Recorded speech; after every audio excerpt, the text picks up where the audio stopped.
అన్న జూబ్లీహిల్స్లో ఎన్నికల ప్రచారం ఎట్లా కొనసాగుతుంది? ప్రజలు ఏమనుకుంటున్నారు? మరి ఈ ఎన్నికల్లో ఎవరికి పట్టం కట్టాలనుకుంటున్నారు? మేము గడిచిన 15-20 రోజుల నుంచి తిరుగుతున్నాం ఇక్కడ జూబ్లీహిల్స్లో. మేము మెయిన్ కాన్సన్ట్రేషన్ ఆల్మోస్ట్ ఆల్ అన్ని డివిజన్లో, నేనైతే ఆల్మోస్ట్ అన్ని డివిజన్ చూశాను. పర్టికులర్ యూసుఫ్ డివిజన్లో ఉన్నాము. అయితే బ్రహ్మాండంగా టీఆర్ఎస్కి 14వ తారీఖు రోజు 30,000, 20,000 నుంచి 30,000 మెజార్టీతోటి టీఆర్ఎస్ గెలుస్తున్నది. ఎందుకనంటే కాంగ్రెస్ చేసిన మోసపూరితమైన హామీలు, గడిచిన అసెంబ్లీలో చేసిన హామీలు, 16 గ్యారంటీలు, 420 హామీలు, ఇవన్నీ రైతు బంధు తీసే టోటల్ బంద్ చేసి పడేసారు. మన తర్వాత రైతు భరోసా కానీ అన్నీ మోసపూరితమైన పనులు చేసి ఇప్పుడు ప్రజలకు తెలిసి వచ్చింది. ప్రజలు బాగా గ్రహిస్తున్నారు. ఏం పోగొట్టుకున్నాము, గత గవర్నమెంట్లో ఏముండే, ఈ గవర్నమెంట్లో ఏం పోయింది అని గ్రహించారు. అది మైనార్టీలే కానీ, మేజర్ ఉన్న వాళ్ళు కానీ, ఎవరైనా కానీ. తర్వాత జనాలకు ఆదాయం మొత్తం తగ్గిపోయింది. ఇది గ్రహించేసి ఖచ్చితంగా ఈరోజు 11వ తారీఖు రోజు జరిగే ఎలక్షన్లో టీఆర్ఎస్కి, బీఆర్ఎస్కి ఫుల్ మెజార్టీతో ఓట్లు పడుతుంది. రైట్ అన్న, చెప్పండి అన్న. మళ్ళీ ఇంకో విషయానికి వస్తే ఇక్కడ ముఖ్యమంత్రి చవాకులు కూడా పేరుస్తున్నాడు ఆయన ప్రచారంలో భాగంగా. దీన్ని ఎట్లా చూస్తారు మీరు? ముఖ్యమంత్రికి ఓడిపోతామన్న ఇండికేషన్ ఉన్నది. దానికి ఏం చేయాలో అర్థమవుతలేదు. కొన్ని రోజులు అజారుద్దీన్ మినిస్టర్ ఇవ్వడం అంటాడు, కొన్ని రోజులు ఆయన వరల్డ్ కప్ తీసుకొచ్చి అంటాడు. మరి ఆయన వరల్డ్ కప్ ఎవడు తీసుకొచ్చాడు మరి జనాలే చెప్పాలి. కానీ వరల్డ్ కప్ తీసుకొచ్చి అంటాడు. నాయనా బాబు, మై డియర్ సీఎం గారు, అజారుద్దీన్ వరల్డ్ కప్ తీసుకురాలేదు. ఆయన మ్యాచెస్లో ఇరికిపోయిన పర్సన్ అతను. ఒకరోజు ఇది అంటాడు, తర్వాత ఇవి చెప్తాడు. అన్ని మోసపోయిన మాటలు చెప్తాడు. ఆయన అన్ని జిమ్మికులు ఏమని చేయనండి టీఆర్ఎస్ 200% భారీ మెజార్టీతో గెలుస్తున్నది. Okay right. ఇక్కడ మరి ముఖ్యమంత్రి కూడా ఆయన కేటీఆర్ను కనబడితే చాలు చెట్టు కట్టేయాలి అని చెప్పేసి కూడా ప్రజలకు సూచనలు సలహాలు చేస్తున్నాడు. మరి ఎందుకు ఇలాంటి ముఖ్యమంత్రి అలాంటి కాంట్రవర్సీ మాటలు మాట్లాడచ్చా? ఈ ఎన్నికల ప్రచారంలో కేవలం కేటీఆర్ను టార్గెట్ చేసి ఎందుకు మాట్లాడవలసి వస్తుంది?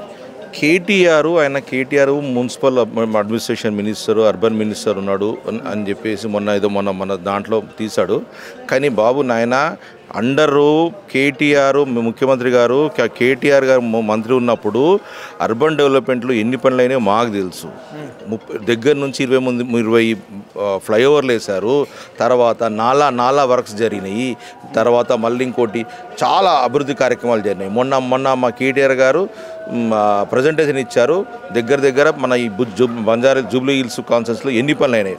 ఆయనకు ఏం చేయాలో అర్థం కాక పర్సనల్ టార్గెట్ చేయడం అది కరెక్ట్ కాదు, అది రాంగ్. అది కట్టడం అని అంటే ఏంది అసలు? నువ్వు మాట్లాడే పద్ధతి ఏంది, కథ ఏంది? ఏదైనా ఉంటే సబ్జెక్ట్ మాట్లాడు, ఏదైనా ఉంటే ఫైట్ చేయి, జెన్యూన్గా మాట్లాడు. కానీ ఇదేంటి అక్కడ చేస్తా ఇది చేస్తా ఆయన విఘ్నతగా వదిలిపెడతాం. ఆ జనాలే గ్రహిస్తారు. ఇది ఎక్కడ మంత్రి అని ఆయన అంటున్నారు. ఆ జనాలు ఆయనకే తగిన బుద్ధి చెప్తారు. ముఖ్యమంత్రి అంటున్నాడు 6 గ్యారంటీల పథకాలు జూబ్లీహిల్స్లో గెలవకపోతే ఆగిపోయే అవకాశం అయితే కనిపిస్తుంది అని చెప్పేసి అంటున్నాడు. ఓన్లీ కేవలం జూబ్లీహిల్స్లో మాత్రమే ఆగుతాయా, లేకుంటే రాష్ట్ర వ్యాప్తంగా కూడా 6 గ్యారంటీలు అనేది జూబ్లీహిల్స్లో కాంగ్రెస్ పార్టీ ఓడిపోతే పథకాలన్నీ అయిపోయినట్లన్నా తెలంగాణ వ్యాప్తంగా? అదే ఇది కూడా ఆయన ముఖ్యమంత్రి, ఆయన 119 కాన్స్టిట్యూన్సీలకు ముఖ్యమంత్రి. ఆయన జూబ్లీహిల్స్ కాదు.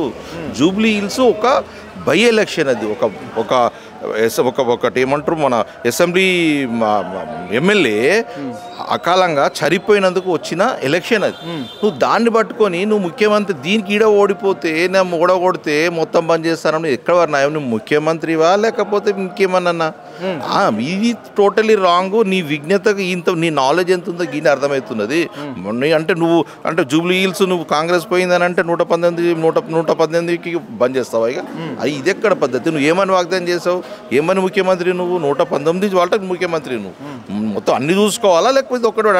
నువ్వు ఏం చేస్తున్నావు అంటే ఇంటర్ని చెప్పాలంటే దమ్కి ఇస్తున్నావు. నన్ను ఓడగొట్టినా అంటే మీరు పోతున్నారని చెప్పేసి. ఇది కరెక్ట్ పద్ధతి కాదు. నీ దమ్కిలకు చెంకిలకు ఇక్కడ భయపడ్డాడు ఎవరు లేడు. ఇక్కడ భయపడ్డాడు ఎవరు లేడు.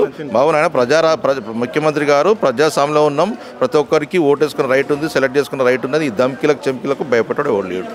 అంటే బీఆర్ఎస్ పార్టీ ఇక్కడ ఏం అభివృద్ధి చేసిందని చెప్పేసి ఓట్లు అడుగుతారు అని చెప్పేసి క్యాండిడేట్ నవీన్ యాదవ్ కూడా కాంగ్రెస్ అభ్యర్థి అంటున్నాడు. మరి దీన్ని ఎట్లా చూస్తారు మీరు? మేము ఇప్పుడు ఇక్కడ గడిచిన 15 రోజుల నుంచి తిరుగుతున్నాం చెప్తున్నాం కదా. చాలా అభివృద్ధి కార్యక్రమాలు ఎక్కడ పోయినా శిలాఫలకాలు, ఎక్కడ పోయినా ఇనాగ్రేషన్లు ఉన్నాయి. ఎక్కడ పోయినా చాలా గడిచిన 10 మాగంటి గోపీనాథ్ అండర్లో 10 సంవత్సరాలు బాగా కార్యక్రమాలు జరిగాయి. ఇప్పుడు ఈ నాళాలు పొంగడం కానీ, ఈ డ్రైనేజీలు పొంగడం కానీ ఇవన్నీ ఎందుకు జరుగుతున్నాయంటే వీళ్ళ గడిచిన 2 సంవత్సరాల మెయింటెనెన్స్ లేదు. జిహెచ్ఎంసీ ఆఫీస్ కాంట్రాక్ట్లకు పేమెంట్ రావట్లేదు. దాని మెయింటెనెన్స్ లేక